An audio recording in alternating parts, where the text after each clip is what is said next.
The design process generally breaks down into 6 primary phases. Each phase requires a different dominant skill, and while some of these skills are complementary, you rarely find one person who's great at every part of the design process.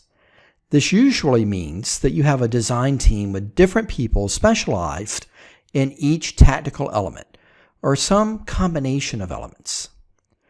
During each phase, you'll give feedback on the work the design team creates, answer questions about the project's requirements, customer needs, and business needs for the design team.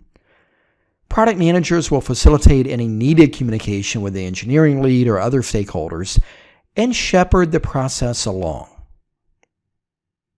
To begin to look at the typical design process and types of designs you'll encounter, we want to understand that we're entering the process with the product requirements document. Just like a product manager, a user researcher, in step 1 is focused on understanding the customer, what their needs are, what their goals are, what they're using now, and what we can do in the future to improve that. The lead designer and the user researcher will often accompany the product manager to customer interviews, and you'll work together to figure out the user value you want to deliver, business goals to focus on, and the features and functionalities you need to meet those goals and deliver that value. User researchers also help with user testing. That's later in the design process. Once you've built a prototype, user testing will help you learn how well the customer accomplishes the key task using the prototype. Once you've figured out what to build with the user researcher's help, an information architecture designer will figure out how to model and organize the data that we're working with.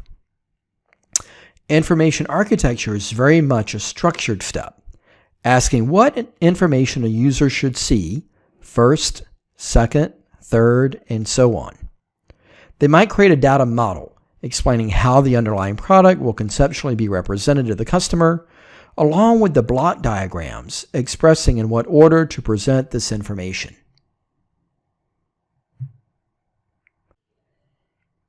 Next, the information designers then take the information architecture and figure out how to present it in the product.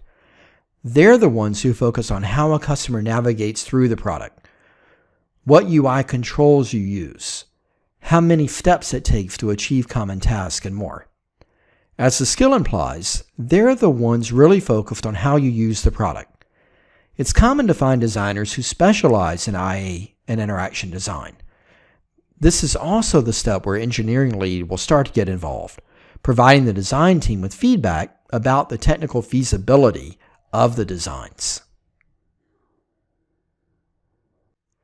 Design teams will often have prototyping experts who turn these static wireframes into interactive prototypes using anything from HTML to specialized tools like Balsamiq or InVision. Prototypes are incredibly helpful for a number of reasons. First, they help everyone working on the product internally to understand what exactly they're building. Second, the prototype helps engineering provide more accurate estimates for how hard parts of the product will be to build. Lastly, prototypes are incredibly valuable with usability testing. After prototyping, you'll move on to visual design, where the focus is on how the product will look. Your team's visual designers will often work in parallel with people creating the wireframes, establishing the overall look and feel of the product. Lastly, you'll work with content strategists that determine exactly what to say and how to say it. So this provides an overview of the design process and the 6 core elements. And you'll know that your design is complete once the prototypes are validated and proven viable.